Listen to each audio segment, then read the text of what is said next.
안녕하십니까. 87연구소 방송 묵계 이상훈입니다. 자, 오늘 방송에서는 청소년 ADHD 즉 과잉행동장애 및 주의력 결핍장애를 체질과 연관을 지어 이야기해 볼까 합니다. 특수교육을 담당하는 분과 술자리를 같이 한 적이 있습니다. 지적 및 발달장애 아동을 교육하는 분입니다. 그분의 말씀을 전하자면 이 정신적 장애도 치료하기 힘들지만 이 과잉행동 및 주의력 결핍 장애와 같은 이 ADHD 증후군이 겹쳐 있을 때는 정말 어려움이 많다고 하더군요. 그래서 부모님들 상대로 상담을 하고 있지만 쉽지 않다고 했습니다. 자, 그래서 8체질적 관점에서 제 나름대로 생각한 원인과 치료 방법에 대해서 말씀드렸습니다. 그랬더니 크게 공감하면서 나중에 학부모님과 함께 할 수 있는 자리를 꼭 갖고 싶다고 했습니다. 자, 제 딸이 서울에서 초등학교 2학년 담임을 하고 있습니다. 5월 초에 대구로 내려왔는데 이 목이 쉬어있더군요. 폐가 튼튼한 체질에 간목일간이라서 평소에도 목소리에 힘이 넘치는 아이입니다. 근데 목이 불편하다니 다소 뜻밖이었습니다. 아이들을 지도하는 것이 너무 힘들다고 하더군요. 잠시도 자리에 가만히 앉아있지를 못하고 끊임없이 저잘거리고 어떤 아이는 감정을 전혀 조절하지 못하고 공격적인 성향을 보이도 해서 이 아찔한 순간이 잦다고 하더군요.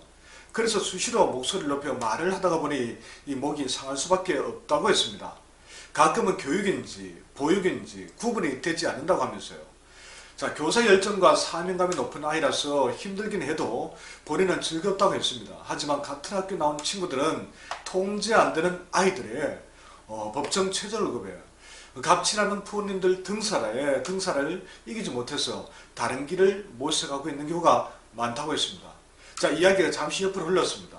어쩌면 수많은 유아와 청소년의 정도의 차이만 있을 뿐 이 ADHD, 과잉행동장애, 주의력 결핍장애 증후군을 앓고 있을 가능성이 큽니다. 집중력 부족, 감정 조절 안됨, 또 공격적인 성향, 지나치게 산만함 등등 모두 ADHD 초기 증상에 가깝습니다. 근데 이런 성향이 일부 유아와 청소년에 국한되는 문제가 아니란 점입니다. 나이와 관계없이 매우 폭넓게 나타나고 있습니다. 물론 과거에도 지금과 같은 성향을 띤 아이들이 있었겠죠. 하지만 과거보다 근래가 훨씬 더 심각하다는 것이 문제입니다. 왜 이런 ADHD 증후군이 훨씬 더 심해진 것일까요? 과거와 비교하면 대체 무엇이 달라졌다는 말일까요? 무엇보다 요즘 아이들이 받는 이 과도한 스트레스와 음식의 문제가 아닐까 합니다. 그리고 이는 체질과도 밀접하게 관련되어 있습니다. 한국인들은 이 간이 약한 체질이 가장 많습니다. 이 체질은 스트레스에 매우 예민합니다. 스트레스를 받게 되면 정서를 안정시키는 이 부교감 신경이 위축되고 양적 신경인 교감 신경은 항진됩니다. 그래서 쉽게 흥분하고 화를 내며 들뜨게 되는 것이겠죠. 또한 스트레스는 이 화기를 더욱 솟구치게 만듭니다. 그래서 감정이 더 열을 받게 되어 통제가 안 되는 상태에 빠지고 맙니다.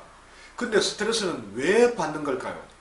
부모님들의 학업에 대한 지나친 기대와 압박 때문일 가능성이 매우 큽니다. 그리고 음식 문제는 전적으로 8체질적 관점에서 해석해야 합니다. 자, 육체와 정신은 상호작용을 합니다.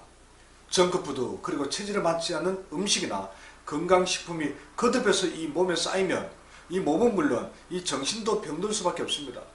그렇다면 혹시 내 아이의 건강을 위해서 특별히 챙겨주는 음식이나 건강식품이 ADHD 즉 과잉행동장애, 주의력 결핍장애 증후군을 만들고 있는 것은 아닌지 심각하게 고민해 볼 필요가 있습니다. 예전에도 청소년 ADHD 증후군을 8체질적 관점에서 다룬 바가 있습니다. 경쟁력이 매우 높은 키워드라서 다른 영상과 달리 유튜브 검색 상단에 오르지 못했습니다. 그래서 거의 노출이 되지 않아 보신 분들이 많지 않더군요.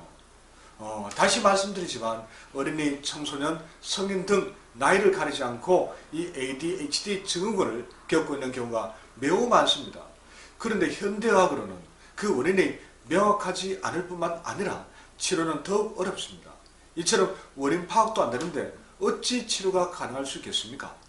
자, 지난번과 이번에 유튜브를 통해서 말씀드리는 내용은 청소년 ADHD 증후군에 대해서 제 나름대로 깊이 고민해서 정리한 것입니다. 어떤 정보에 비해서도 떨어지는 내용이 아니라고 자신합니다. 혹시라도 본인이나 가족이 이런 고통을 겪고 있다면 지난 영상까지 꼭 한번 찾아보시기 바랍니다. 네, 다음 시간에 다시 뵙겠습니다. 오늘 방송이 도움되셨다면 꼭 구독과 좋아요